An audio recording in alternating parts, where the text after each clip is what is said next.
Did you know that according to the Alzheimer's Association, over 6 million elderly adults are affected by Alzheimer's in the United States? Alzheimer's is a fatal disease with many risk factors, causes, symptoms, and effects. So while conducting this research, I feel that I have done a very good job to provide highly credible sources to inform you all about this disease that may have affected one of your loved ones or many other adults in the United States and across the world. So today I plan to discuss the symptoms, causes, and effects and ways to prevent Alzheimer's disease.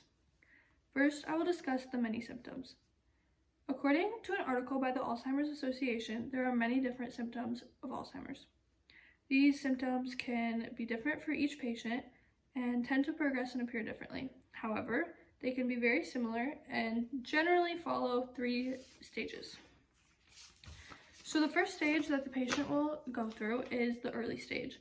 This stage can occur over a decade before the actual medical diagnosis of Alzheimer's and is pretty hard to notice for many family members. But the symptoms of this are difficulty recalling information and a slight behavior change, but like I said, pretty hard to notice. And the second stage that the patient will go through is the progressive stage. During this time, the family members definitely start to notice the changes, and there's usually a medical diagnosis at this point, and they typically have about 4 to 8 years left to live with the disease. So during this time, the patient will definitely go through some disorientation, confusion of events of time and place and who was there.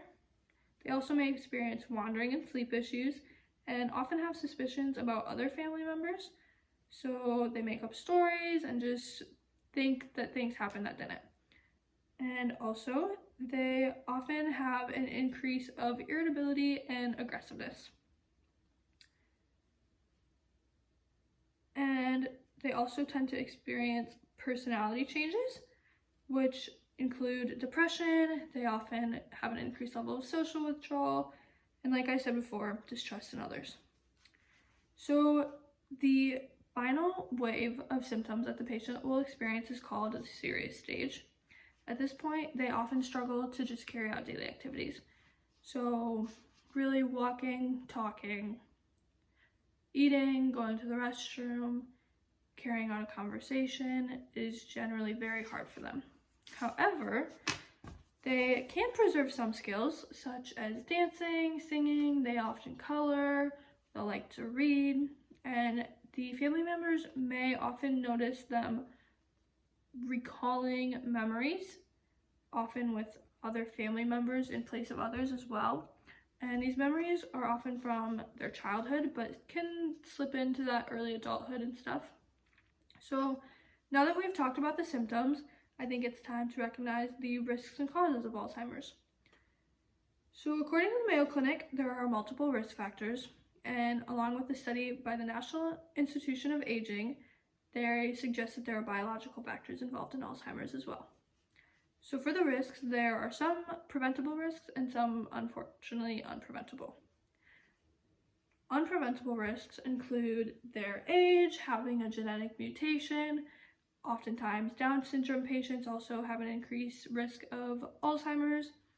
People that have already had head injuries, people that experience mild cognitive impairment, and air pollution also has an effect on that.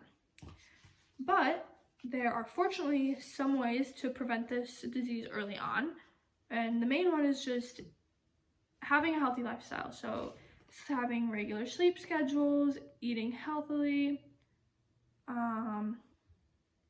having increased levels of exercise, and getting a lot of social engagement. And some also like to lower their alcohol consumption. All of these factors play into prevention. So, the National Institute of Aging suggests that there is a genetic mutation that causes irregular connections in the brain of Alzheimer's patients. And this is first noticed if microscopic changes, which happen very early on in the progression of Alzheimer's.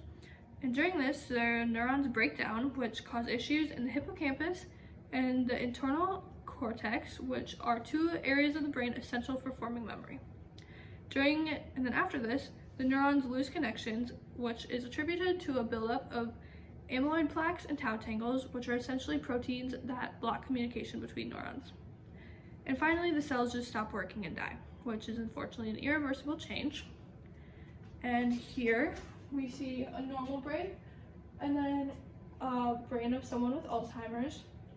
Obviously, that's a lot smaller. You can see that it's shrunk and it doesn't have as much brain mass, which helps form memories and really carry out everything.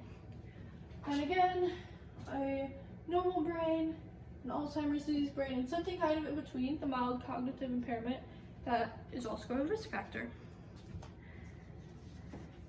So now that we know the risks and causes, it is important to recognize prevention and help of Alzheimer's. So unfortunately, there's no way to actually prevent Alzheimer's, but the National Institute of Aging provides ideas to help slow progression.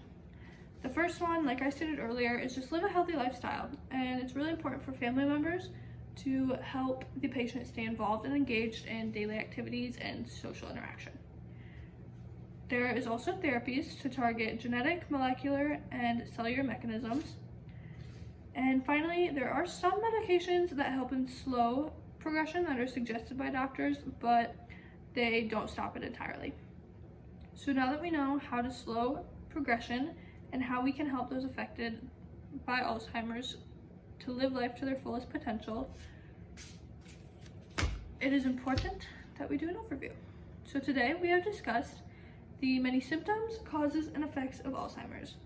Like I said earlier, Alzheimer's is a fatal disease with many factors. And after listening to this speech, I hope that you can all find someone to help prevent this disease, and you can help your loved ones through this.